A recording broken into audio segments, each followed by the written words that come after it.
we've made progress. We are moving towards our ultimate goal of getting to a $4 trillion reduction. And there will be more deficit reduction when Congress decides what to do about the $1.2 trillion in automatic spending cuts that have been pushed off until next month. Today in Washington, President Barack Obama demanded that lawmakers raise the nation's $16.4 trillion federal debt limit, warning that Social Security benefits and veterans checks will be delayed if they don't. He also cautioned Republicans not to insist on cuts to government spending in exchange. House Speaker John Boehner said that the House will do its job and pass responsible legislation that controls spending, meets our nation's obligations, and keeps the government running. He also insists that the Democratic majority in Washington do the same. The debate over the national debt is also being obscured by the issue of gun control. The president said he will soon ask Congress to enact new legislation in the wake of the Sandy Hook Elementary School shooting in December. Included in the proposal under consideration is a ban on assault-style weapons and high-capacity ammunition magazines. Lawmakers face 3 distinct deadlines before April 1st. The debt limits must be raised to prevent a default. A series of across-the-board spending cuts is set to automatically kick in on March 1st, and funding for most government programs will run out on March 27th. Good evening, I'm Courtney Oliver. And I'm Matthew Nies. Welcome to the James River Valley Report. Former President George H.W. Bush was released from a Houston hospital today after spending nearly 2 months being treated for a bronchitis-related cough and other health issues. His stay in the hospital included a week in the intensive care unit due to a hard-to-control fever that developed after the cough improved. He also suffers from a form of Parkinson's disease that has forced him to use a motorized scooter or wheelchair to get around. Bush served 2 terms as vice president under Ronald Reagan before being elected as president in 1988. Coca-Cola became one of the world's most powerful brands by associating their soft drinks with happiness. Now, however, they are being associated with obesity. Today, the Atlanta-based company began airing a 2-minute commercial spot during the highest-rated shows on CNN, Fox News, and MSNBC to spread knowledge about the debate over soft drinks and their impact on public health. The ad lays out Coca-Cola's record of providing drinks with fewer calories and points out that weight gain is a result of consuming too many calories of any kind. According to Stuart Cronog, general manager of sparkling beverages for Coca-Cola, the ads are not a reaction to negative public feelings. The idea is to raise awareness about lower-calorie drinks and what the company plans to do in coming months. In North America, all the growth in the company's soda business in the last 15 years has come from low to no-calorie drinks. Diet sodas account for nearly 1/3 of its sales. Even with the growing popularity of diet sodas, overall soda consumption in the United States has declined steadily since 1988, according to Beverage Digest. Some injuries found on the body of late actress Natalie Wood may have occurred before she drowned in the waters off Southern California more than 30 years ago, according to a newly released coroner's report. Officials released today a 10-page addition to Wood's 1981 autopsy that cites unexplained bruises and scratches on her face and arms. The 43-year-old woman was on a yacht with her actor husband Robert Wagner and 2 others before somehow ending up in the water. The newly released report states there are conflicting statements about when the boat's occupants discovered Wood was missing. The report estimates her time of death was around midnight, and she was reported missing at 1:30 a.m. While the sun was out today, the cold was pretty unbearable. Jessica Gulseth is in next to tell us what we can expect for the rest of the week when we come back. In 1977, in Johannesburg, South Africa, an 8-year-old boy picked up the game of golf from his father. By the age of 9, he was already outplaying him. The odds of this gentle lad winning the Junior World Golf Championships at the age of 14, 1 in 16 million. The odds of that same boy then making it to the US and European Pro Golf Tours, 1 in 7 million. The odds of the Big Easy winning the Open Championship once and the US Open Championship twice, 1 in 780 million. The odds of this professional golfer having a child diagnosed with autism, 1 in 88. Ernie Els encourages you to learn more at autismspeaks.org/signs. Early diagnosis can make a lifetime of difference. Improving commercial air service and expanding airport services for general aviation dominated discussion at a strategic planning meeting of the Jamestown Regional Airport Authority on Saturday. It centered around Great Lakes Aviation, the airport's sole commercial air service provider. Great Lakes receives an essential air service government subsidy to provide commercial air service to Jamestown. Since the company took over from Delta Airlines, boarding numbers at the local airport have significantly decreased. Factors involved in the plummet include reports of poor reliability with many late and canceled flights, as well as high prices for flights through Minneapolis to other airports. Flights to Minneapolis have remained low. North Dakota farmers have more to be proud of than usual this year as they produced record corn and soybean crops.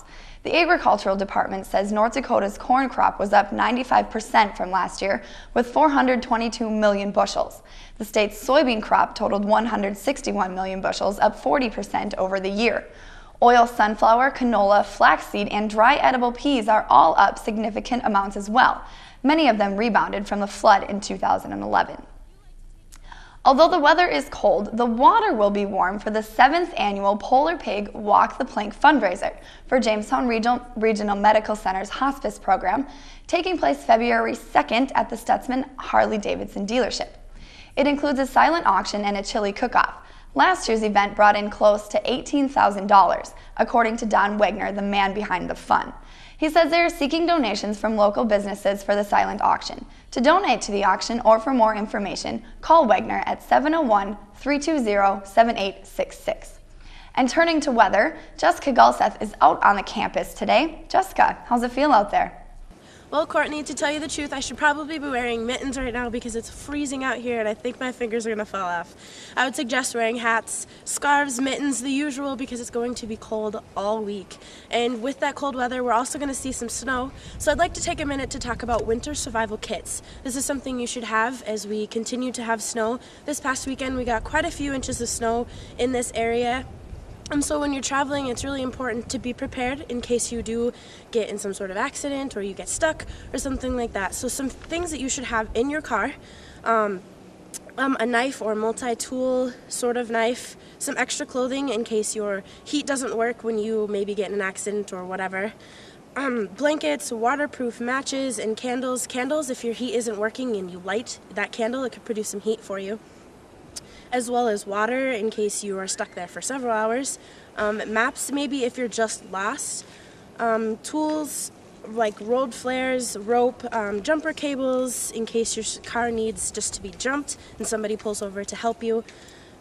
Small shovel, a set of tire chains, as well as a charged cell phone. One other thing would be to have a car charger.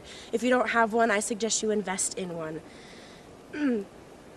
As well as a first aid kit in case you get injured in your accident. This is very important as we continue into this winter. We're finally starting to see a normal North Dakota winter, and so we're going to start to see more snow, and we'll see quite a few days worth of snow this week, but we'll talk about that more inside. So Jessica, you're in from outside. Have your hands thawed out yet? Not yet. It's a pretty slow process. And like I said, there will be some cold weather and snow this week. Tonight, mostly cloudy and a low around -7 and a wind chill value as low as -20. Tomorrow, patchy blowing snow expected from about noon onward. It'll be mostly cloudy with a high near 24, and again with wind chill in play, it'll feel as low as -25. Tomorrow night, not much warmer nor colder, a low of about 23 with snow accumulation at about 1/2 inch. Wednesday, snow once again with a high near 30 with blustering wind from the northwest, blowing at about 20 to 25 miles per hour. Wednesday night, mostly cloudy with a low of 7 degrees. Thursday, a 20% chance of snow with low accumulation and a high of 19 for the day and a low of 8 for the night. Friday will be sunny with no snow and in the 20s during the day, dropping to 6 degrees once night falls. This weekend, a little snow Sunday, but overall temperatures in the 10 to 20 degree range for the day, dipping to single digits for the night. So that's the weather for this week. Boy, with those cold temperatures, I sure can't wait until summer. Amen. All right, well, thanks, Jessica. After the break, Josh Knutson has sports, and Matt Nies has word on a possible return to Star Wars after this. Mom, can I have $1? I think my purse is upstairs on the bed. living room. No, the upstairs closet. Moms everywhere are finding ways to keep kids active and healthy. Get ideas, get involved, get going at letsmove.gov. Although it was Christmas break for most Jamestown College students like myself, the Jimmy athletes didn't get to relax for long. Both men's and women's basketball were in action, as well as the wrestlers. But Josh Knutson is here to tell us what's going on. So Josh, fill me in. What happened during break? Well, there was a lot of basketball that was played. The men's and women's teams both went to South Dakota for a road trip, and then the wrestlers were also in action. So, the Jimmy men's basketball team was in action on Friday and Saturday in South Dakota. The Jimmies lost by 29 points to South Dakota Mines and Tech, 68-39 at Rapid City, South Dakota. The Jimmies were held scoreless from beyond the arc while they watched the Hard Rockers sink 11 of their 24 three-point attempts. Dan Janou scored 15 points, the only player to reach double figures for the Jimmies. Mark Hogue, Jamestown College's leading scorer at 18.9 points per game, did not play due to a shoulder injury. The Jimmies were able to rally back on Saturday in Kyle, South Dakota, with a blowout win where they were propelled by a 49-point first half and eventually defeated Oglala Lakota 96-65. Two Jimmy players had double-doubles, led by Dan Janou's 21 points and 14 rebounds, and Jesse Bames' 10 points and 12 rebounds. Brashawn Tucker added 16 more points and 5 assists. The Jimmies improved to 8-12 on the season. The Jimmies will be in action on Saturday and Sunday at the Jamestown Civic Center for the Dakota Tip-Off Classic and will open play against Dakota State. The Jimmy men's wrestling was also in action Saturday in Hastings, Nebraska. Antonio Lopez was able to score 2 pins and won a decision to take first place at 285. Michael Nord was also able to take first place at 165 after he won 3 decisions and also pinned Justin Larson of York, Nebraska at 320. Patrick Nord was able to finish at second place at 165 with 1 win by decision and a pin at 202 in the quarterfinal match against Trevor Dice. His lone loss was to Michael Nord. The Jimmy women's basketball team came away with 2 more wins over the weekend on their road trip to South Dakota. Their first of the wins came against South Dakota Mines and Tech, with Carly Jensen leading the Jimmies with 5 of the team's 11 three-pointers and 17 points overall. The Jimmies were able to overcome 12 missed free throws and 17 turnovers to outlast the Lady Hard Rockers and win the game 77-68. Hannah Steele added 14 points and 4 assists, and Morgan Matheson was the third Jimmy in double figures with 13. The second win for the Jimmy women came in an absolute blowout game against Oglala Lakota, winning the game 118-36. Of the 12 players that dressed and played, only 2 did not score. The Jimmies were led in scoring by Jordan Bridges with 17 and Megan Pold with 15. Pold also led the Jimmies in rebounding with 13, and Jessica Buck had 10. The Jimmy assist leaders were Maggie Setter with 9 and Chelsea Friedland with 5. And that wraps up a crazy week of basketball and some wrestling. So good games for the Jimmies and for some high school teams. Definitely sounds like it, and sounds like this weekend might be a little more basketball down at the Civic Center. Will we see you down there, Josh? Probably. Probably. Well, I'll try to catch it myself. Thank you for catching us up, Josh. Yep. And just before we go, just in case any of you have signed the online petition calling for the building of the Star Wars Death Star, President Obama's administration has said that won't be happening anytime soon. More than 34,000 people have signed that petition asking to have the Star Wars-inspired super weapon to boost job growth and national defense. Paul Shawcross, an administration advisor on science and space, says the ship would cost $850 quadrillion to build. He also noted that the president does not support blowing up planets. And that's the James River Valley Report for this Monday, January 14th. For Courtney Oliver, Jessica Gulseth, and Josh Knutson, I'm Matthew Nies. Thank you for joining us. Good night.